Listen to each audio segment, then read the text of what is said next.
What's up guys? I hope you are doing well. ये वीर welcome to study lover family. तो कैसे हो मेरे दोस्तों? मैं आशा करता हूँ शानदार तरीके से आप लोग अपनी लाइफ को एंजॉय कर रहे हो, अपनी सेहत, फैमिली और पढ़ाई का ध्यान काफी अच्छे से रख रहे हो। सर्दी बढ़ गई है, अब थोड़ा सा और चैलेंज आप लोगों के सामने आ गया है। जैसे जैसे सर्दी पड़ेगी वैसे वैसे आप लोगों का जो उठने का हौसला है वो डगमगाता हुआ आप लोगों को नजर आएगा। तो देखता हूं कितने लोग इसके साथ में लड़ पाते हैं, क्योंकि कई सारे बच्चे कल बोल रहे थे कि सर अब सर्दी इतनी बढ़ गई है, अब रजाई से बाहर नहीं निकला जाता है। अरे यही तो चैलेंज है, इसी चैलेंज को तो एक्सेप्ट कर रहे हैं। चलिए, यहां पर काफी शानदार बात बोली गई है कि दूसरों को सोता हुआ देखकर जो इंसान अपने आप को जगाकर पढ़ता रहता है वही इंसान एक दिन इतिहास रचता है। आप लोगों ने कई बार सुना होगा कि उस इंसान की वजह से मेरी आदत खराब हो गई, उस इंसान की वजह से मैंने नशा करना स्टार्ट कर दिया, उस इंसान की वजह से मैं पढ़ाई नहीं कर पाया। ये सारी चीजें जब आप लोग बोलते हो ना, इनडायरेक्ट वे में आप लोग अपने ही ऊपर आरोप लगा रहे होते हो।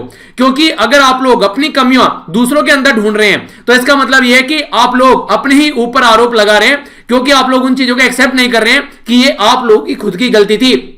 सामने वाला इंसान आप लोग कभी सिगरेट, बीड़ी या शराब पियाना नहीं सिखा सकता, वो कभी भी आपके मुंह में नहीं ठूस सकता है। वो आप लोगों ने एक्सेप्ट किया होगा कि चलो यार एक बार तो कस मार कर देख लेते हैं, चलो एक घूंट पीने में क्या जा रहा है। तो जिस दिन आप लोगों का वहां पर वो विश्वास डगमगाया, उसी दिन आप लोग उस चीज के एक तरीके से लत लग जाती है, उस चीज के आदी बन जाते हो और फिर बोलते हो कि दोस्तों ने पिलाना शुरू करा दिया। तो दोस्त किसी का कुछ नहीं बिगाड़ता है, बिगाड़ता हर एक इंसान अपना ही है। आप लोग खुद ही देख लो अपने आप को। आप लोग के हाथ में मोबाइल रहता है पूरे दिन में, आप लोग देखना एक A4 साइज की शीट ले लेना और उस पर देखना पूरे दिन में अपने मोबाइल को कितना इफेक्टिवली आप लोग यूटिलाइज करते हो या कितना टाइम पास करते हो। तो आप लोगों को पता चल जाएगा कि आप लोगों का सबसे बड़ा दुश्मन कोई और नहीं है, आप लोग खुद ही हैं। अगर किसी चीज को आप लोग अचीव नहीं कर पा रहे हैं तो उसकी रेस्पॉन्सिबिलिटी लो यार, और उसको देखो कि कहां पर क्या कमियां हो रही हैं और उसको कमी को क्लियर करो और आगे बढ़ो। ये तरीका होता है जिंदगी जीने का। दूसरों के ऊपर कब तक आरोप लगाते रहोगे और ये आरोप एक टाइम पे ऐसे लगने लगेंगे आप लोग खुद ही अपने आप पे शर्म आने लगेगी ये चीजें बोलते हुए भी। तो इन चीजों से बाहर निकलो और लाइफ को एक सही डायरेक्शन देकर चलो। छोटी सी इंफॉर्मेशन है उन लोगों के लिए जो ईपीएफओ का पेपर देने जा रहे हैं। तो कितने ऐसे फैमिली मेंबर है जो ईपीएफओ का पेपर देने जा रहे हैं, तो ये आप लोग एग्जाम का सेंटर चेंज कर सकते हैं। कैसे चेंज करना है, कई सारे बच्चों के द्वारा पूछा गया था, तो पूरा एक प्रक्रिया जो भी है पूरा मैंने इसमें डिटेल में एक्सप्लेन किया है। ये कर भी आपको मैंने दिखा है, तो इसको जाकर आप लोग देख लीजिएगा, कोई भी कंफ्यूजन आप लोगों के माइंड में नहीं रहेगा। और सेंटर अभी अगर नहीं मिल रहा है आप लोगों को तो वेट कीजिएगा, थोड़ा बाद में देखिएगा, क्योंकि बहुत सारे बच्चे ऐसे हैं जो सेंटर चेंज करेंगे तो वहां से सीट खाली होगी तो आप लोगों को मिल जाएगी। तो यानी कि एक दिन चेंज करके नहीं देखे, एक दिन चेक करके नहीं देखना है, बार बार इसको देखते रहना। हो सकता है अब के वाले फेज में नहीं, नेक्स्ट फेज जब स्टार्ट होगा उस वाले फेज में मिल जाए, तो आप लोग इसको चेक करते रहना, ठीक है। तो ये आप लोगों की रेस्पॉन्सिबिलिटी है। आइए आज का क्विज बाद में देखेंगे, पहले इंपॉर्टेंट डे से स्टार्ट करते हैं। इसके बाद में फिर मैं आप लोगों से क्विज डिस्कस करूंगा, क्योंकि ये जो डे है वो काफी इंटरेस्टिंग है। बात की जा रही है 3 कंट्री के बारे में, इंडिया, पाकिस्तान और बांग्लादेश। इंडिया यानी कि भारत को भारत ही बोलते हैं, पाकिस्तान जिसको बोलते हैं पहले इसको आप लोग वेस्ट पाकिस्तान बोलते थे, और जिसको बांग्लादेश बोलते हैं इसको पहले ईस्ट पाकिस्तान बोला करते थे। कंडीशन क्या बनी अगर मैं आप लोगों को यहां पर मैप में दिखाना चाहूं, देखिए एक टाइम ऐसा हुआ करता था हमारी कंट्री में, जो ये पर्टिकुलर एरिया है, जो बंगाल वाला एरिया है, ये काफी जागरूक एरिया था और पूरी कंट्री में जो स्वतंत्रता संग्राम है वो इस पर्टिकुलर एरिया के कंधे पर रखा जाता था। ये माना जाता था कि यहां से जो स्वतंत्रता संग्राम जो है वो फूट कर निकलेगा। इसीलिए 1905 में आप लोगों ने देखा होगा कि बंगाल विभाजन किया गया। बेसिक पर्पज क्या था? बेसिक पर्पज ये था कि यहां के लोगों को डिवाइड कर दिया जाए। तो ये जो कंडीशन थी यहां पर, ये कंडीशन यहां पर अंग्रेजों को भी समझ में आ गई थी कि ये लोग अगर यूनाइट रहेंगे तो काफी प्रॉब्लम देखने को मिलेगी।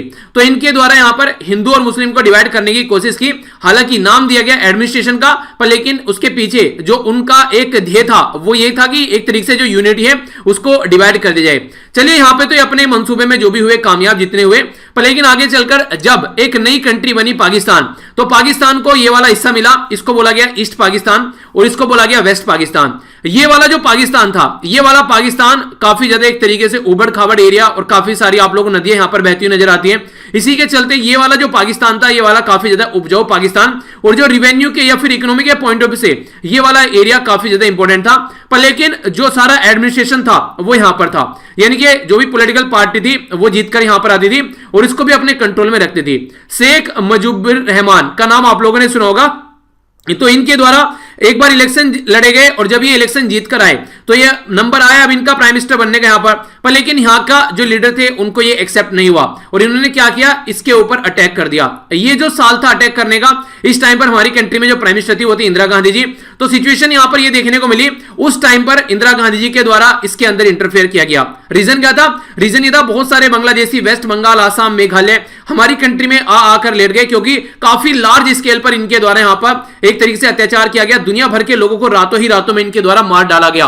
तो अपनी जान बचाने के लिए यहां पर लोग हमारी कंट्री में आए, बिल्कुल ऐसे ही जैसे म्यांमार से रोहिंग्या कम्युनिटी निकलकर आज के दिन में बांग्लादेश में जा रही है अपनी जान बचाने के लिए। तो उस टाइम पर हमारी कंट्री के द्वारा काफी बड़ा रोल प्ले किया गया। तो उसी के बारे में ये पूरा डे है। ये हम लोग बोलते हैं विजय दिवस के नाम पर। विजय दिवस जो है ये 16 दिसंबर को सेलिब्रेट किया जाता है और 16 दिसंबर 1972 की बात है जब हमारी कंट्री और इसी के साथ में बांग्लादेश की जिसको एक तरीके से आर्मी थी जिसको हम लोग मुक्ति बाहिनी बोलते थे। मुक्ति बाहिनी क्या थी?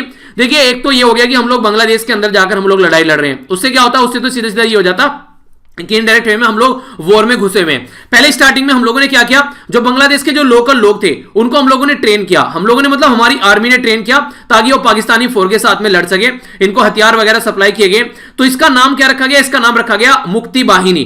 तो ये याद रखना। तो यहां पर जो ये विजय दिवस निकल कर आता है तो इंडियन आर्मी और जो मुक्ति बाहिनी है तो इनके द्वारा यहां पर बेसिकली ये पूरी विजय आप लोग देखते हैं अचीव की गई और पाकिस्तान की जो फोर्स थी उनके द्वारा यहां पर सरेंडर किया गया। तो उसको याद करने के लिए यहां पर ये डे सेलिब्रेट किया जाता है। बहुत सारे लोगों की जान भी गई पर लेकिन ये जो जान थी एक अच्छे काम के लिए थी, एक बुरे इंसान को दबाने के लिए यहां पर ये काम किया गया ताकि उसकी हरकतें जो है उससे उसको रोका जा सके। तो 16 दिसंबर के रूप में ये विजय दिवस यहां पर सेलिब्रेट किया जाता है। एक और इंटरेस्टिंग बात मैं आप लोगों को यहां पर बताना चाहूंगा। मैंने आप लोगों से बोला था अभी हम लोगों ने डिस्कस भी किया था इसको। देखिए कई सारी चीजें यहां पर आज के डेट में जो हम लोग बोलते हैं ना बांग्लादेश, एक टाइम पर तो ऐसा था ना कि हमारी तो कंट्री था ये बांग्लादेश, ये हमारा ही पार्ट था, कोई अलग पार्ट तो था नहीं। तो अभी इसके चलते हमारे और बांग्लादेश के बीच में एक सड़क को यहां पर लॉन्च करने की बात की जा रही है। उस सड़क का नाम रखा गया है स्वाधीनता सड़क। ठीक है, तो वो क्या करेगी, इंडिया और बांग्लादेश के जो भी एरिया हैं उनको कनेक्ट करने का काम करेगी और खासकर हमारी कंट्री के नॉर्थ ईस्ट वाले एरिया को भी कनेक्ट करने की यहां पर कोशिश की जाएगी रोड के थ्रू होता हुआ। तो ये काफी इंटरेस्टिंग एक एरिया आप लोग यहां पर बोल सकते हैं। तो ये जो सड़क है ये मार्च के महीने में यहां पर लॉन्च की जाएगी, अगले महीने यानी कि अगले साल ये मार्च 26 2021 में यहां पर इसको इनोग्रेट किया जाएगा जो कि हमारी कंट्री और बांग्लादेश के बीच में। तो स्वाधीनता सड़क का भी नाम आप लोग जरूर याद रखिएगा। आइए अब आप लोगों के सामने यहां पर क्विज है। अब अच्छी बात यहां पर ये कि एक क्वेश्चन तो आप लोगों को आंसर मिल ही गया, चलिए कोई नहीं, फिर भी अटेम्प्ट करिएगा अच्छे से यहां पर। बाकी क्विज के जो क्वेश्चन है ये काफी इंपॉर्टेंट है, ये आप लोगों को जो न्यूज डिस्कस करूंगा उसमें इनके आंसर मिलेंगे। तो अच्छे से सुनिएगा, जितने अच्छे से आप लोग इनको सुनेंगे उतनी अच्छे से फिर आप लोग न्यूज सुन पाएंगे। अभी ट्राइलेटरल वर्किंग ग्रुप के बारे में बात की गई जिसको TWG बोला गया। TWG ट्राइलेटरल यानी कि 3 कंट्री का ग्रुप यहां पर ये इंडिया, ईरान, एक कंट्री का नाम आप लोगों को और बताना है जो चाबार पोर्ट है उसके साथ में मिलकर काम करने वाले हैं। ये बहुत ज्यादा न्यूज में था रिसेंटली, अभी तो डिटेल में डिस्कस करूंगा पूरी न्यूज। 16 दिसंबर ये 1972 में पाकिस्तानी फोर्स के द्वारा सरेंडर किया गया इंडियन आर्मी और एक और यहां पर इसका साथ में मिलकर काम कर रहा था बांग्लादेश। तो उसका नाम आप लोगों को बताना है, बांग्लादेश की फोर्स थी यहां पर, ये उसका नाम क्या था। ठीक है, इसी के साथ में यहां पर बात की जा रही है विजन 2035 की। तो 2035 का जो विजन है यहां पर पब्लिक हेल्थ जो सर्विलेंस है उसके बारे में बात की जा रही है। तो किसके द्वारा ये विजन रिलीज किया गया है कि हम लोग अपनी पब्लिक हेल्थ को ऐसे लेकर चलेंगे, कि किस तरीके से हम लोग लेकर चलेंगे। तो इस विजन में ये सारी बातें बताई गई हैं। किसके द्वारा ये रिलीज किया गया है? आसाम के अंदर जो गौर होती है, ये एक तरीके से भैंस आप लोग बोल सकते हैं, ये किस किन 2 राज्य का ये एक तरीके से स्टेट एनिमल है, ये आप लोगों को बताना है, जिसका साइंटिफिक नेम जो है ये काफी इंपॉर्टेंट है और अभी ये न्यूज में क्या है वो भी आप लोगों को बताऊंगा। ये बोस गोरस। ठीक है, तो ये यहां पर इसका साइंटिफिक नेम है, किस 2 राज्य का स्टेट एनिमल है ये आप लोग बताइए। प्रोजेक्ट 17A के बारे में बात की जा रही है। ये यहां पर गार्डन रीच शिप बिल्डर और इंजीनियरिंग लिमिटेड के द्वारा यहां पर डेवलप किए गए हैं। 3 में से एक प्रोजेक्ट यहां पर भी डेवलप किया गया कोलकाता के अंदर। तो ये यहां पर क्या है, खालिस्तान में, ये आप लोग को बताना है। इंडिया वाटर इंपैक्ट 2020 ये किसके द्वारा ऑर्गेनाइज कराया जा रहा है? Centre for Ganga river basin management studies के साथ मिलकर और कौन सी ऑर्गेनाइजेशन यहां पर काम कर रही है? स्टेट ऑफ एजुकेशन रिपोर्ट 2020, इसमें टेक्निकल एंड वोकेशनल एजुकेशन और ट्रेनिंग के बारे में बात की जा रही है। टेक्निकल एजुकेशन यानी कि टेक्नीशियन जो भी आप लोग देखते हैं, वोकेशनल का मतलब क्या होता है, यानी कि एजुकेशन के साथ साथ में ट्रेनिंग भी दी जाए, स्किल भी दी जाए ताकि जॉब आसानी से इंसान कर सके। तो ये वर्चुअली लॉन्च की गई यहां पर। ठीक है, किसके द्वारा ये आप लोगों को बताना है। हाइब्रिड रिन्यूएबल एनर्जी पार्क, हमारी कंट्री में जो वर्ल्ड बिगेस्ट रिन्यूएबल एनर्जी जो अक्षय एनर्जी होती है उसका पार्क बनाया जा रहा है। तो ये इंडो पाक बॉर्डर के पास में आप लोगों को देखने को मिलेगा। कहां पर? कवेडा विलेज। तो ये किस राज्य के अंदर लोकेटेड है ये आप लोग को बताना है।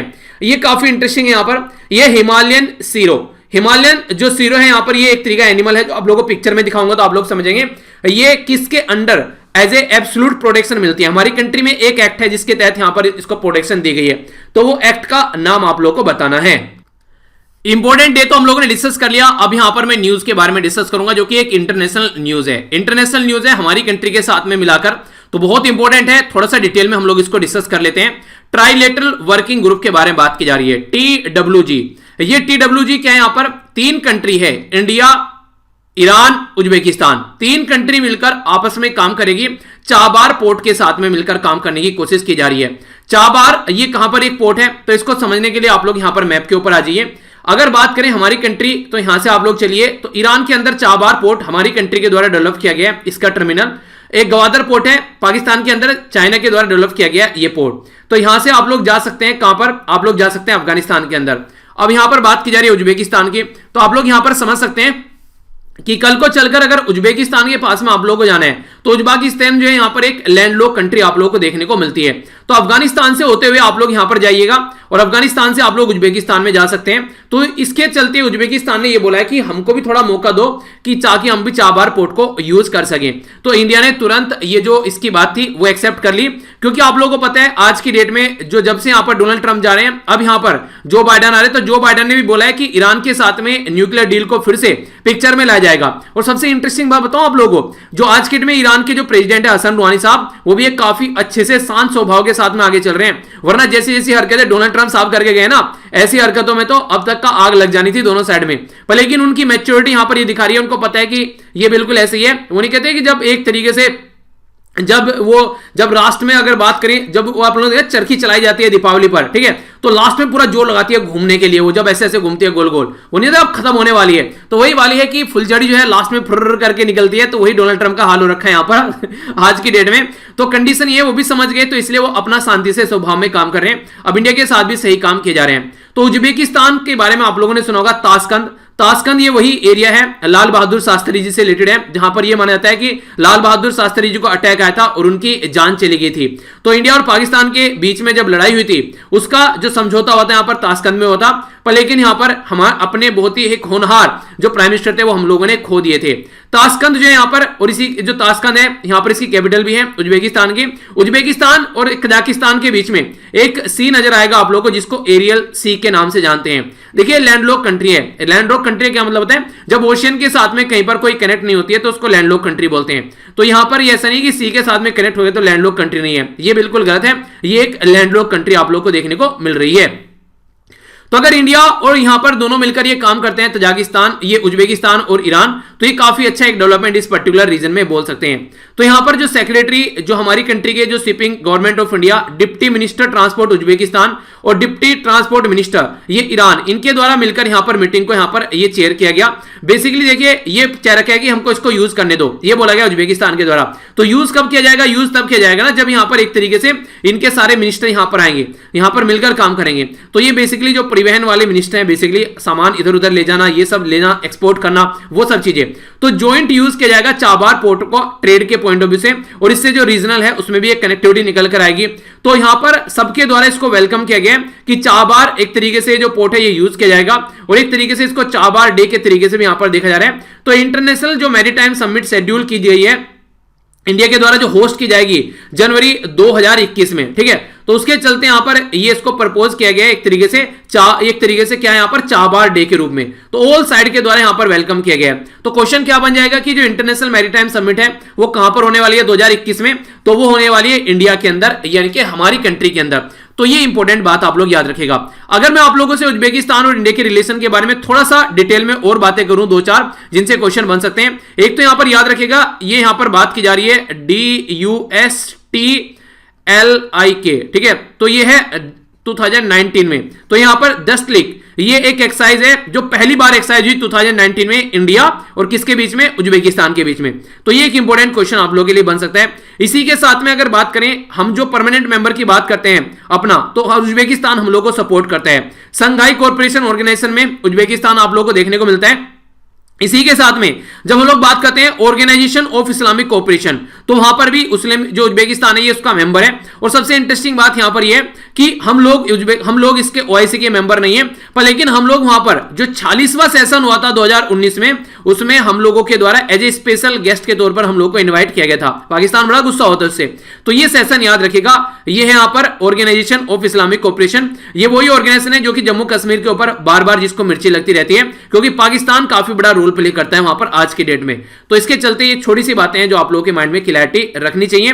कई बार रिलेशन के बारे में लिखना है किसी कंट्री के बारे में, तो ये पॉइंट यूज कर सकते हैं। इसी बहाने से थोड़ा सा चाबार पोर्ट के बारे में भी जान लेते हैं। यहां पर जो चाबार पोर्ट है यहां पर ये आप लोगों को देखने को मिल रहा है ईरान के अंदर। यहां पर तो कहां पर है ये, ईरान का एक सी पोर्ट है जो लोकेटेड है यहां पर साउथ ईस्ट ईरान के अंदर। तो ईरान का जो साउथ ईस्ट वाला पोर्शन है वहां पर नजर आ रहा है, और ईरान का ओनली ओशियनिक पोर्ट आप लोगों को देखने को मिलता है। कहां पर है ये गल्फ ऑफ ओमन के अंदर आप लोगों को देखने को मिल रहा है चाबार पोर्ट। ये हो गया यहां पर अरेबियन सी, और ये हमारी कंट्री में जो गुजरात कांदला के साथ में इसकी कनेक्टिविटी दिखाई गई है। इसी के साथ में यहां पर ये अफगानिस्तान के साथ में कनेक्टिविटी दिखाई गई है। तो ये पूरी जो न्यूज है काफी इंपॉर्टेंट है। एक बच्चे के द्वारा बोला गया कि सर नाम तो रख रखा है नैनो न्यूज और बना देते हो इसको बड़ी, यानी कि 40-45 मिनट की हो जाती है। तो देखिए यार, अगर नैनो न्यूज जो मैं आप लोगों को बोल रहा हूं, जितनी न्यूज में इसके अंदर डिस्कस कर रहा हूं, अगर उन न्यूज को मैं अलग से 8-8, 10-10 मिनट की अगर 8-10 वीडियो बनाऊं तो लगभग 1.5 घंटा बैठेगा आप लोगों का, ठीक है। तो ये नैनो न्यूज इसका बेसिक नाम यही है, क्योंकि कई सारे जो टॉपिक हैं वो मैं आप लोगों का यहां पर कुछ टाइम में ही कवर कर देता हूं, वरना सारे जो डिटेल में मैं डिस्कस कर रहा हूं इनके ऊपर सबके ऊपर एक एक अलग वीडियो बनाई जा सकती है। तो फिर वो फिर एक तरीके से काफी लंबा प्रोसीजर आप लोग देखते हैं जितने टॉपिक यहां पर कवर किए जा रहे हैं शॉर्ट टाइम में। तो उस तरीके से इसको देखिए, तो नाम जो है वो बिल्कुल सही है, उसके ऊपर क्वेश्चन मार्क मत लगाइए, ठीक है। आइए चलते हैं नेशनल न्यूज की ओर। ओके, जो नेशनल न्यूज है काफी इंटरेस्टिंग है। ये बात की जा रही है नीति आयोग के बारे में। नीति आयोग के द्वारा अपना विजन बताया गया है 2035 का। इनके द्वारा ये बोला गया कि public health surveillance of India के बारे में बात की जा रही है, यानी कि हमारी कंट्री में जो लोगों की हेल्थ है उसको सर्विलेंस किया जाएगा। और ये कैसे होगा सर्विलेंस करना? देखिए, अगर आज के डेट में कोई इंसान बीमार होता है, जैसे ही वो बीमार होता है इंसान, तो उसके बारे में अगर डेटा इकट्ठा कर लिया जाए कि हाँ 2020 में ये पर्सन बीमार हुआ था और इसको कोरोना की बीमारी हो गई थी, आगे चल के 2021 में इस पर्सन को फीवर हुआ था, आगे चल के 2022 में इस पर्सन को मलेरिया हुआ था, ठीक है, इतनी बीमारी करा दी, लास्ट तक आते आते मर जाएगा तो पर्सन कौन है? कोई हाइपोथेटिकल ए नाम का आदमी है, ठीक है। तो आप लोग कंफ्यूज मत होइए।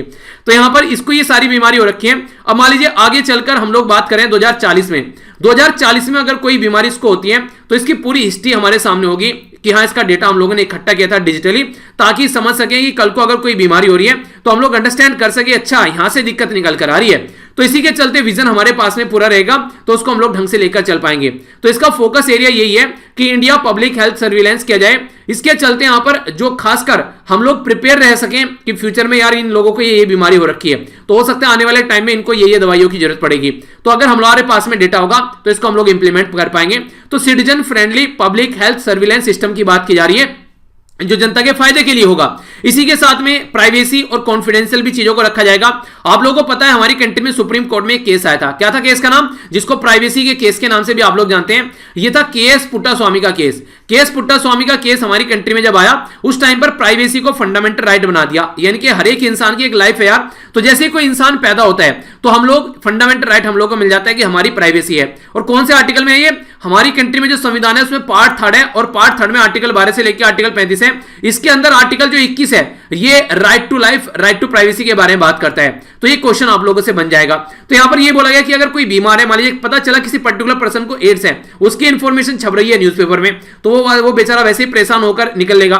तो एक तरीके से कॉन्फिडेंशियल रखनी है। अगर किसी को कोई बीमारी है तो ऐसा नहीं कि जनता में बताना आप लोगों को कि हाँ यार इसको तो ये बीमारी हो रखी है। आप लोग इलाज करने के लिए वो डेटा इकट्ठा करना है ना, तो ऐसा नहीं कि आधार कार्ड की तरह ये डेटा भी मार्केट में निकला फिरे। तो डेटा शेयरिंग मैकेनिज्म जो है सेंट्रल और स्टेट के बीच में वो बेटर होनी चाहिए, डिजीज को डिटेक्ट किया जा सके, प्रिवेंट किया जा सके और कंट्रोल किया जा सके। इनकी बीमारी आगे नहीं फैलनी है, बीमारी को वहीं धड़ दबोचना है, पर लेकिन उसके लिए सिक्योरिटी भी आप लोगों को ध्यान में रखनी पड़ेगी। ऐसा नहीं है कि डेटा इधर उधर है।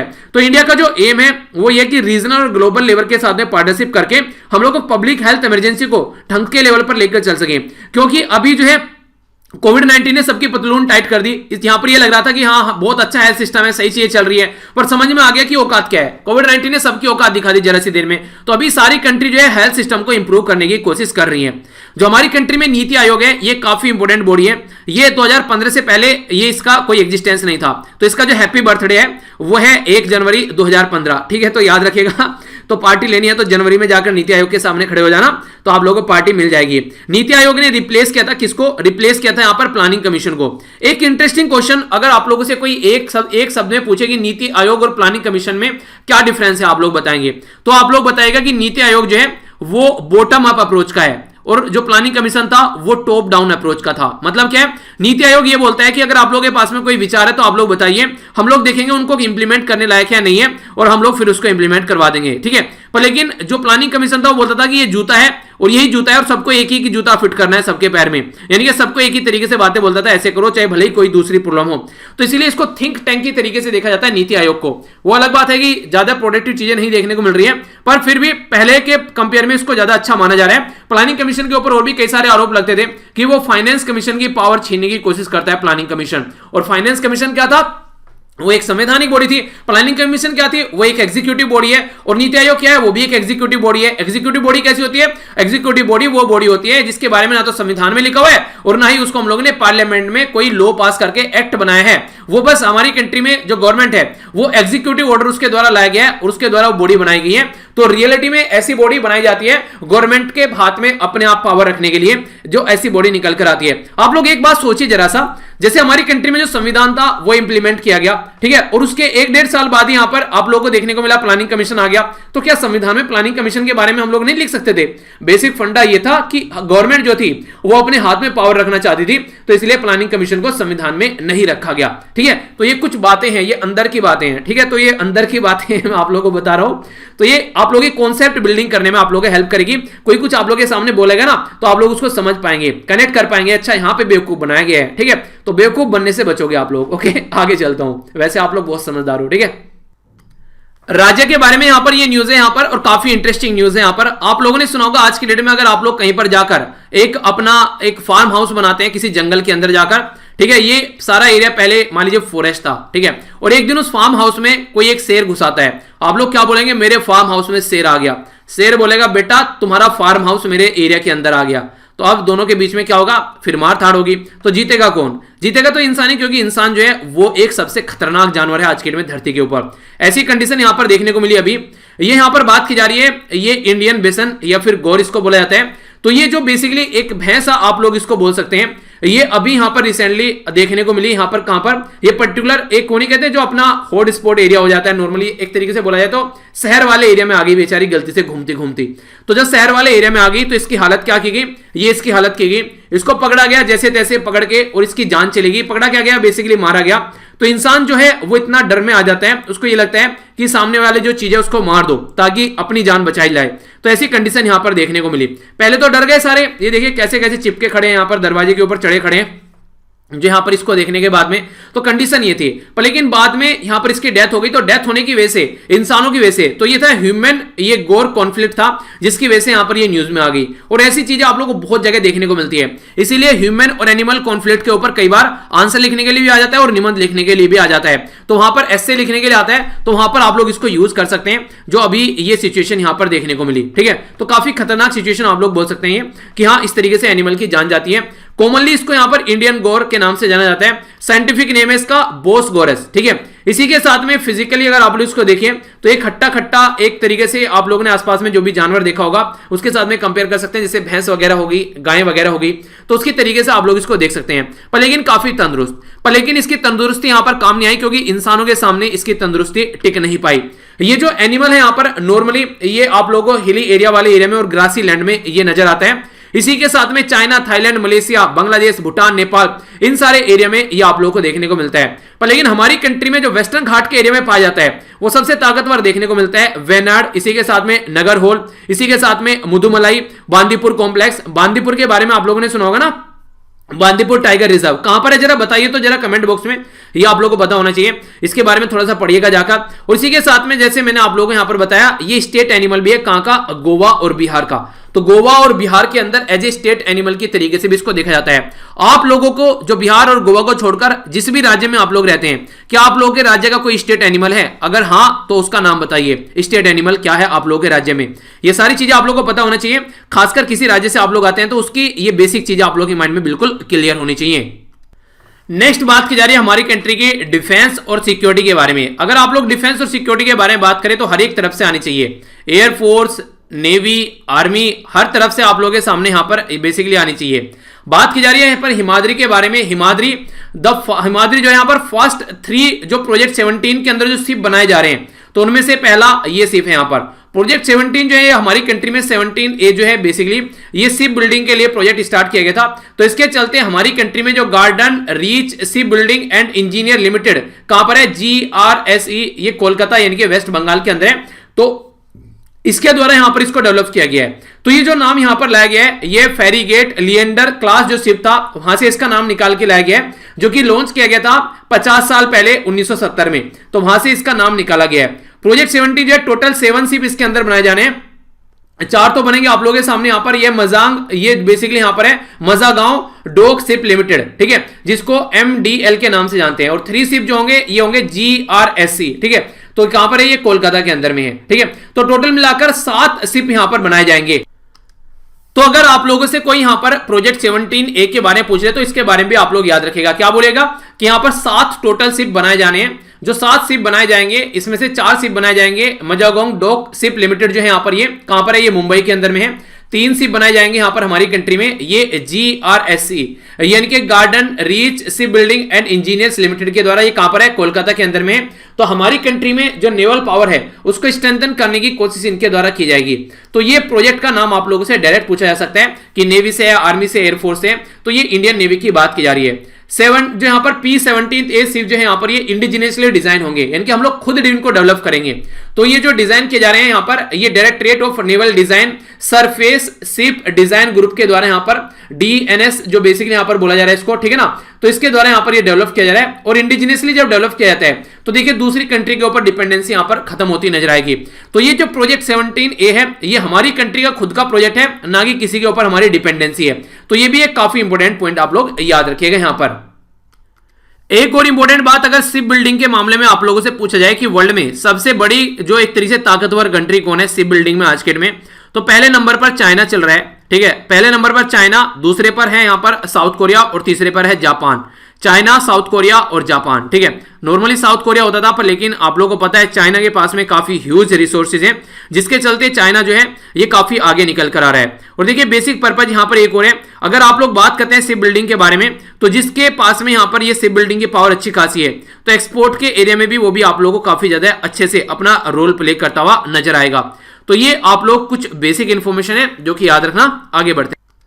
अगली जो न्यूज है यहाँ पर ये वाटर कंजर्वेशन के बारे में बात करिए और इससे रिलेटेड क्या क्या डेवलपमेंट है उसके बारे में यहाँ पर बात की जा रही है।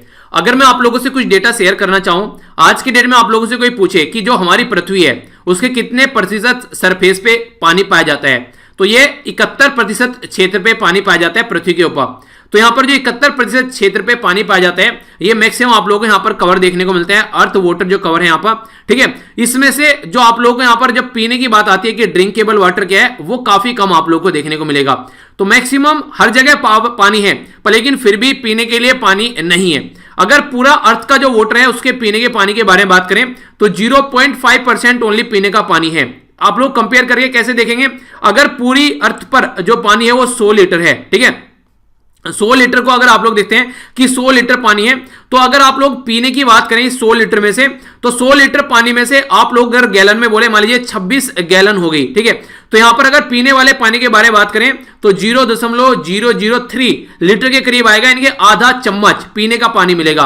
तो ये पानी कैसा है जो समुद्र के अंदर आप लोगों को पाया जाता है, ये खारा पानी है। यानी कि एक तरीके से आप लोगों ने अगर कभी कोस्टल एरिया में आप लोग गए हैं तो वहां पर जो समुद्र होता है उसका पानी आप लोग चख के देखिएगा कितना नमकीन होता है। तो वो ड्रिंकेबल वाटर देखने को नहीं मिलता है, ड्रिंकेबल कैटेगरी में उसको कन्वर्ट किया जाता है ताकि उसको पीना स्टार्ट किया जा सके, ठीक है। हाईएस्ट फ्रेश वाटर रिसोर्स अगर आप लोगों से पूछे कोई वर्ल्ड में कहां पर है, तो वो कंट्री है ब्राजील। ब्राजील में हाईएस्ट फ्रेश वाटर रिसोर्स आप लोगों को देखने को मिलेंगे अमेजन वाले रीजन में, ठीक है, जो लगभग आप लोगों को देखने को मिलेगा अप्रोक्सीमेट वर्ल्ड का 12% जो फ्रेश वाटर है वो ब्राजील के अंदर आप लोगों को देखने को मिल जाएगा, ठीक है। सेकंड नंबर पर कौन सा है? सेकंड नंबर पर रशिया माना जाता है। तो ड्रिंकेबल पानी खासकर उन कंट्री में काफी ज्यादा रिक्वायरमेंट है जहां पॉपुलेशन ज्यादा है। तो इंडिया के द्वारा यहां पर इंडिया वाटर जो यहां पर इंपैक्ट समिट है उसके बारे में बात की जा रही है। तो इंडिया के द्वारा यहां पर इंडिया और कई सारी कंट्री मिलकर यहां पर इसके बारे में बात कर रही है। तो इंडिया वाटर इंपैक्ट समिट ये 5 दिन की लॉन्ग समिट यहां पर रहने वाली है, जिसमें डिस्कस किया जाएगा जो भी वाटर से रिलेटेड इशू है कि पानी को कैसे कंजर्व करना है। बारिश आती है पर लेकिन सारा पानी बहा दिया जाता है। वाटर सिक्योरिटी को कैसे लेकर चलना है। घर पर पानी की टोटी खुली हुई है, पानी टपक रहा है, उसके बारे में ध्यान नहीं दिया जा रहा है। ऐसे ही पानी को बर्बाद किया जा रहा है। समर सेविल लग गए हैं काफी ज्यादा गांव में, आजकल में झाड़ू लगाना बंद कर दिया है। गाय का गोबर भैंस का गोबर साफ करना है तो पानी से उसको बहा दिया जाता है। तो इसके बारे में हम लोग को थोड़ा समझना पड़ेगा कि हम लोग कब फ्री बोलते हैं ना, जिसको हम लोग फ्री बोलते हैं, वो इतनी ज्यादा इंपॉर्टेंट चीजें हैं। अगर उसको फ्री काउंट कर हम लोग चलते रहेंगे तो एक दिन अपने पैरों पर कुल्हाड़ी मारकर बैठ जाएंगे। हवा पानी फ्री है, ठीक है, ये लगता है ना कि हवा फ्री है, पानी फ्री है, पॉल्यूट कर दो, बर्बाद कर दो, तो ये सही तरीका नहीं है। ये जिनको आप लोग फ्री बोल रहे हैं ये कितनी ज्यादा इंपॉर्टेंट है कि इनके बिना आप लोग सर्वाइव नहीं कर पाओगे, तो इसलिए उनकी इज्जत करनी चाहिए, ठीक है। ऐसे आप लोग देखते हैं एसएलवी के लेक्चर जो बोलते हैं ना फ्री है, फ्री नहीं है, ये किसी की कॉस्ट पर आप लोगों को मिल रहे हैं, ठीक है। तो यहां पर एक तरीके से फ्री चीज बोलने का मतलब है कि उसकी कोई कॉस्ट ही नहीं है, तो दिस इज नॉट फ्री, ठीक है। तो ये एक तरीके से कॉस्ट फ्री की गई है, किसी की मेहनत फ्री की जा रही है। यहां पर लेक्चर फ्री नहीं है। लेक्चर तो अगर बेचने पर इनको आ जाए तो कितना, जिस तरीके से बोलते हैं ना कि सिलेंडर की कीमत तब समझ में आती है जब हॉस्पिटल में ले जाकर उसको बेचा जाता है, और वही हवा को हम लोग प्रदूषित करते हैं। तो वो चीजें आप लोग समझिए। तो ये काफी सारी जो चीजें हैं ये समझनी पड़ेगी हम लोग को। इस तरीके से हम लोग पानी और हवा को, इन सब चीजों को बर्बाद नहीं कर सकते, अपनी नेचर को, जिनको हम लोग बोलते हैं फ्री में मिला हुआ है। तो इसको को चेयर किया जा रहा है national mission for clean Ganga के द्वारा। तो centre for Ganga rejuvenation basin management और जो स्टडीज है उसके बारे में बात की जा रही है। तो ये मिलकर यहां पर इसको को चेयर कर रही है। तो क्वेश्चन का आंसर हो गया आप लोग यहां पर जो Norwegian institute of bio economy research है उसके साथ में एमओयू यानी कि मेमोरेंडम ऑफ अंडरस्टैंडिंग यहां पर है जो गंगा का, इसी के साथ में यहां पर ये बेसिकली डेवलपमेंट है, यहां पर मैनेजमेंट फ्रेमवर्क लेकर चला जाएगा ताकि कैसे पानी को यहां पर लेकर चलना है। क्योंकि अगर प्रॉपर वे में हम लोग इसको लेकर चल पाए तो आने वाले टाइम में काफी सारी टेक्नोलॉजी भी हमारे सामने निकल कर आएगी, ताकि कैसे हम लोग गंगा को स्वच्छ करने की बात करते रहते हैं। कोविड-19 ने जरा सी देर में गंगा को स्वच्छ कर दिया और हम लोग उसी गंगा को स्वच्छ करने में पिछले कई सालों से लगे हुए हैं। तो हमारी हरकतें गंगा को स्वच्छ नहीं होने दे रही है, वरना गंगा जरा सी देर में स्वच्छ हो जाए। तो 10 से लेके 15 तारीख तक का यहां पर ये जो 5th नंबर की इंडिया वाटर इंपैक्ट समिट आप लोग यहां पर देखने को मिल रही है, 5वें नंबर की है, तो ये भी याद रखिएगा, ठीक है। तो ये थी बेसिक इंफॉर्मेशन इसके बारे में। आई होप कि आप लोग कुछ नया सीखने को जरूर मिला होगा। तो मिला है कुछ नया सीखने को, यस या फिर नो, बताइए जरा। आगे चलते हैं, यहां पर रिपोर्ट और इंडेक्सेस के बारे में बात की जा रही है। तो ऐसे क्वेश्चन आप लोगों से फ्रीक्वेंटली पूछ लिए जाते हैं। बात करें अगर यहां पर स्टेट ऑफ एजुकेशन रिपोर्ट 2020, ये यहां पर बात की जा रही है टेक्निकल एंड जो वोकेशनल एजुकेशन ट्रेनिंग के बारे में बात की जा रही है, टीवीईटी। तो टीवीईटी जो है यहां पर ये वर्चुअली लॉन्च किया गया है यूनेस्को न्यू दिल्ली के द्वारा। जो यूनेस्को में जो न्यू दिल्ली है इसकी ब्रांच है उसके द्वारा लॉन्च किया गया और 400 के करीब जो लोग हैं इनके द्वारा इसको अटेंड किया गया है। गवर्नमेंट, सिविल सोसाइटी, एकेडमिशियन जो भी यहां पर एक तरीके से एकेडमी से रिलेटेड जो लोग हैं और यूथ जनरेशन भी यहां पर देखने को मिली। तो इनके द्वारा जो इसको अटेम्प्ट किया गया, इसका बेसिक पर्पज क्या है? आज के डेट में आप लोग कितनी भी एजुकेशन क्यों ना ले लो, पर लेकिन जब आप लोग जाते हो मार्केट में जॉब लेने के लिए वहां पर नहीं मिलती है। वो बोलते हैं जो पढ़कर आए हो ना, ये बाबा आदम के जमाने का ज्ञान है, ठीक है, इसको साइड में रखो। आज के डेट में टेक्निकल नॉलेज क्या है आपके पास में, स्किल क्या है वो बताओ, यानी कि प्रैक्टिकल नॉलेज क्या है वो बताओ। तो जो वोकेशनल ट्रेनिंग है उसका बेसिक पर्पज यही है यहां पर कि प्रैक्टिकल नॉलेज जो है वो लोगों को प्रोवाइड कराया जा सके। तो इंडिया जो है वो यहां पर कंसीडर करके चल रहा है बेसिकली कि आने वाले टाइम में स्किल्ड वर्कफोर्स हम लोगों को तैयार करनी है। इंपॉर्टेंट क्वेश्चन है यहां पर ये 2022 तक का 110 मिलियन के करीब लोग जो हैं हम लोगों को स्किल्ड वर्कफोर्स लेकर आनी है। और ये कौन बोलता है? बोलता है national policies of skill development and entrepreneurship. तो ये जो रिलीज की गई थी 2015 में रिलीज की गई थी और इसने ये बोला था कि 2022 तक हम लोग 110 मिलियन जो लोग हैं अपनी कंट्री के, उनको हम लोग क्या करेंगे? स्किल प्रोवाइड कराएंगे। वो स्किल कुछ भी हो सकती है, वो इलेक्ट्रीशियन हो जा सकता है, वो कारपेंटर हो सकता है, ठीक है, कोई भी ऐसी स्किल आप लोग देख सकते हैं जिसको जो सुटेबल लगे। तो इस तरीके से यहां पर तैयार किया जा रहा है ताकि दूसरी कंट्री के ऊपर हमारी डिपेंडेंसी जो है वो भी कम हो और अपनी ही कंट्री में हम लोग सामान बनाना स्टार्ट कर दें। चाइना में काफी लार्ज स्केल पर आप लोगों को देखने को मिलता है मैन्युफैक्चरिंग एक्टिविटी है। स्किल्ड लेबर फोर्स चाइना में आप लोगों को देखने को मिलेगी। तो ऐसी लेबर फोर्स, कम सस्ती लेबर फोर्स हम लोग अपनी कंट्री में तो डेवलप कर सकते हैं। तो उसी की ओर बढ़ता हुआ ये एक कदम आप लोग बोल सकते हैं। तो अगर इसको अचीव करने की बात की जाए यहां पर, तो 10 मिलियन जो यूथ हैं उसको एनुअली अगर आप लोग यहां पर ट्रेन करते हो तब जाकर ये इसको अचीव कर पाओगे। और रिपोर्ट जो है यहां पर ये बोल रही है 10 रिकमेंडेशन दी गई यहां पर किसको इंप्लीमेंट करने के लिए, टीवीईटी। और टीवीईटी क्या है यहां पर, ये है technical and vocational educational training, ठीक है। तो इसको इंप्लीमेंट करने के लिए 10 रिकमेंडेशन दी गई है। पहला तो बोला गया कि यहां पर जो एस्पायरेंट्स हैं, जो भी यहां पर बेसिकली जो सेंटर पर आने वाले हैं, तो वोकेशनल एजुकेशनल और ट्रेनिंग प्रोग्राम उनको यहां पर बेसिकली प्रोवाइड कराना है, क्रिएट करना है एक इकोसिस्टम जिसमें टीचर, ट्रेनिंग और जो यहां पर जो एसेसर है वो सब यहां पर इकट्ठे मिलकर काम कर सकें। अप स्किल करना है, यानी कि जो स्किल है उसको बढ़ाना है, रीस्किल करना है और लाइफ लॉन्ग लर्निंग यहां पर प्रोवाइड करानी है। तो जो टेक्निकल वोकेशनल जो ट्रेनिंग है इसके बारे में बात हम लोग करते हैं, तो वुमेन, डिफरेंटली एबल और जो डिसएडवांटेज जो लर्नर है, यानी कि सबको यहां पर इसका फायदा मिलना है, यहां पर बेसिकली ये बोला गया है। डिजिटल फॉर्म में भी काफी कुछ यहां पर एजुकेशन और ट्रेनिंग प्रोवाइड कराई जाएगी ताकि जो लोग हैं वो यहां पर एक तरीके से अपनी कल्चर को भी सहज कर रख सकें और इसी के साथ में जॉब भी मिल सके। तो ऐसा नहीं है कि बर्बाद करते हुए चीजों को आगे बढ़ना है, तो ये भी फोकस रखा जाता है कि कल्चर को सहज कर रखा जा सके। 2030 तक का जो सस्टेनेबल डेवलपमेंट गोल का एजेंडा है वो भी अचीव करना है और इसी के साथ में इनोवेशन वे में जो फाइनेंसिंग होनी चाहिए, यहां पर जो टेक्निकल और जो वोकेशनल एजुकेशनल ट्रेनिंग है उसके बारे में बात की जा रही है। एविडेंस बेस्ड रिसर्च होना चाहिए, प्लानिंग मॉनिटरिंग होनी चाहिए, ऐसा नहीं कि अंधेरे में तीर चलाया जा रहा है। और इसी के साथ में रोबोस्ट जो कोऑर्डिनेशन होना चाहिए ताकि इंटर मिनिस्ट्रियल कोऑर्डिनेशन देखने को मिल सके। मान लीजिए एक पर्टिकुलर बंदा है वो डिफेंस मिनिस्ट्री में, दूसरा वो है फाइनेंस मिनिस्ट्री में, तीसरा वो होम मिनिस्ट्री में, तो जब तक मिनिस्ट्री आपस में मिलकर काम नहीं करेंगी तो कैसे आप लोग सबको एक साथ इकट्ठा कर पाओगे। तो मिनिस्ट्री के अंडर भी बात होनी चाहिए।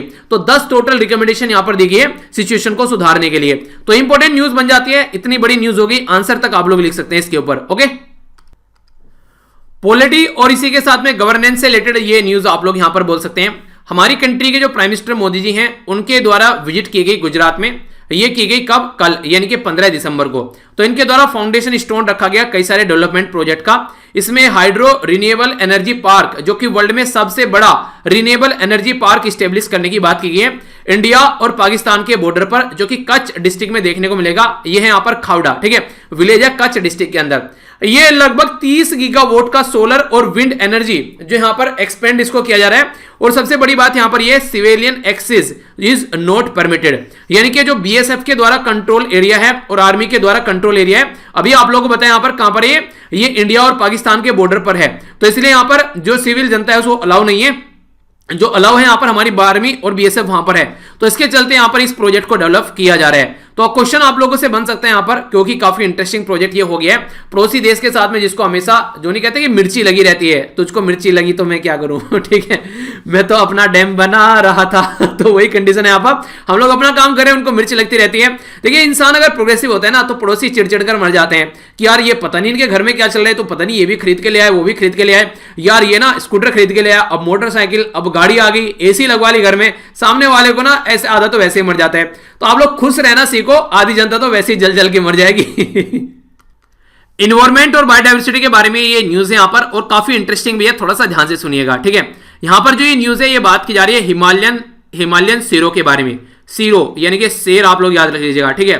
तो ये देखने में तो गधे जैसा लग रहा है पर नाम है सीरो, ठीक है। तो इंटरेस्टिंग एक डिफरेंट तरीके का एनिमल आप लोगों को देखने को ये मिल रहा है, और ये पहली बार हिमालयन कोल्ड डेजर्ट वाले रीजन में यहां पर, यानी कि जो ठंडा रेगिस्तानी क्षेत्र है जो हिमालयन रीजन के अंदर, इसको स्पॉटेड किया गया है, इनके इसको देखा गया है। ये जो एनिमल है यहां पर, ये कहां पर देखने को मिला है, यहां पर ये हुरलिंग विलेज स्पीति, लाहौल स्पीति वाला एरिया सुना होगा।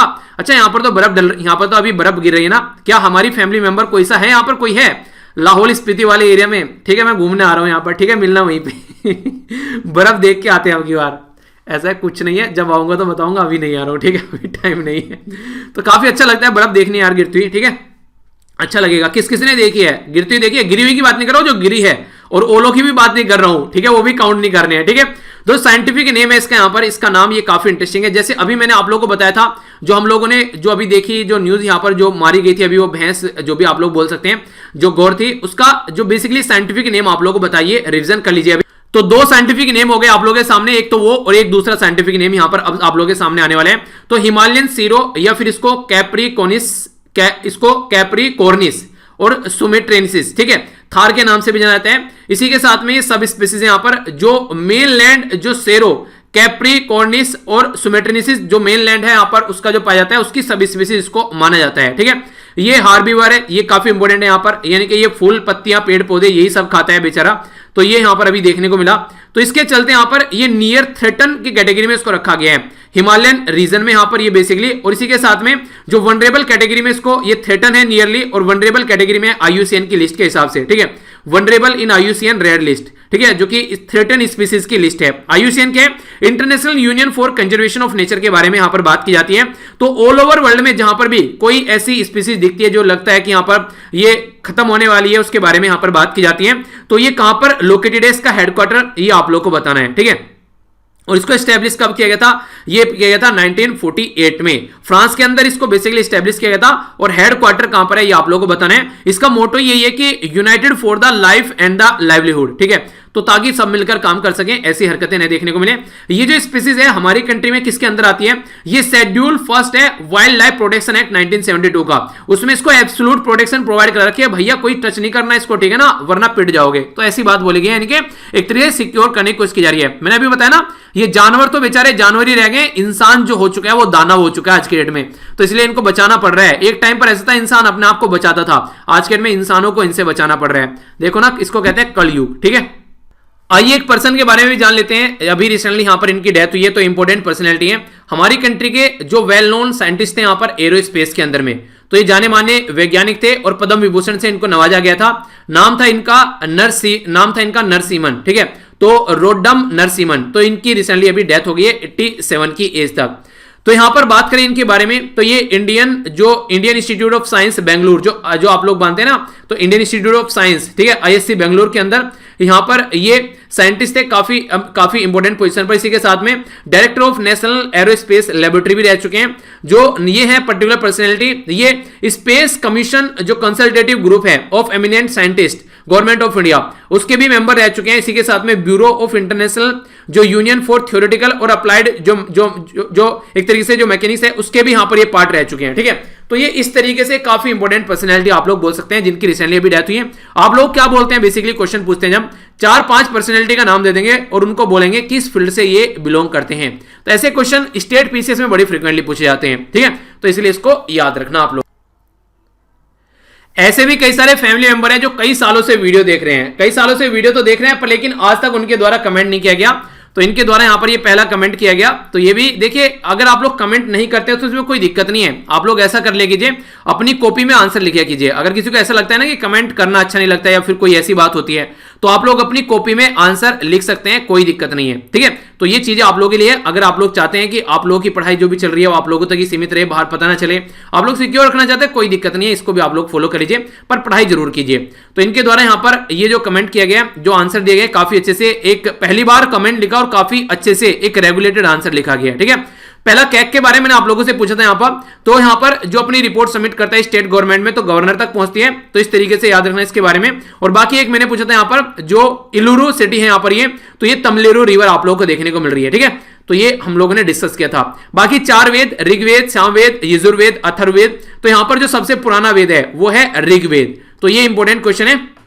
4 जो हम लोगों ने फैमिली हेल्थ सर्वे के बारे में बात की थी, तो ये भी क्वेश्चन आप लोगों से डायरेक्ट बन सकता है। और कल की जो मॉर्निंग वाली वीडियो थी ना हिंदू डिस्कशन की, उसको आप लोग देखिएगा, जो पहला पार्ट था उसका डिस्कशन का, उसमें मैंने इसको काफी डिटेल में डिस्कस किया है। अगर कोई मेंस का क्वेश्चन भी आ जाता है ना, और या फिर ऐसे लिखने के लिए आता है हेल्थ के ऊपर, तो भी काफी सारा डेटा मैंने कवर किया है, तो कोई भी कंफ्यूजन आप लोग का नहीं होगा। ठीक है, तो उसको जरूर देखना। पहला राउंड जो था 1992 से लेकर 93, दूसरा राउंड जो था 98 से लेकर 1999, तीसरा जो था यहाँ पर 2005 से 2006, चौथा था 2015 से 16, और पांचवा अभी यहां पर 2018 से 19। जो कई सारी इंटरेस्टिंग चीजें जो मैंने आप लोगों से डिस्कस की थी, जैसे कि इंटरनेट का जो यूज है वो पहली बार इस वाले राउंड में इंक्लूड किया गया है, जो खासकर वुमेन और मैन का इंटरनेट का जो यूज की बात करते हैं। कई सारी और चीजें यहां पर ऐड की गई, तो वो डिटेल में हम लोगों ने देखा था। यूनेस्को के जो हेड है ये है एंड्रू एजोले, तो ये भी आप लोग याद रख सकते हैं। तो थैंक्स अ लॉट यार, इसी तरीके से आप लोग सारे पार्टिसिपेट करते रहो, काफी अच्छा लगता है। अभी रिव्यू करूंगा, फिर रिवीजन कराऊंगा, तो इसी तरीके से अच्छा लगता है जब मॉर्निंग में आप लोग उठकर इतना साहस बढ़ाते हैं, ऐसे लेक्चर देखते हैं। टारगेट देखिए, टारगेट का बेसिकली ये रहता है, ऐसा कोई पर्पज नहीं है कि टारगेट आप लोगों से कंप्लीट कराने, बस ये रहता है कि एक मन में ये रहता है कि ये चीजें अचीव करनी है। लाइफ में भी आप लोग अपना टारगेट सेट किया करो कि आज ना इतने घंटे पढ़ना है, या फिर आज ना इतने टॉपिक कवर करने हैं, घंटे तो नहीं टॉपिक कवर करने हैं, वो ज्यादा बेटर रहेगा।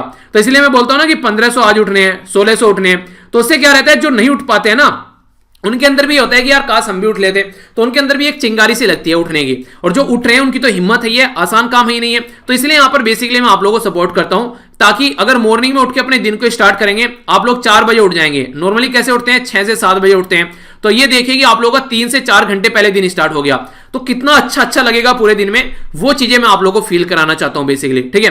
तो जो उठना चाहता है वो जरूर उठिए, जिसको ड्यूटी है, बीमार है, कोई और काम है, वो अपना जो फॉलो कर रहा है शेड्यूल वो फॉलो करते रहिए, ठीक है।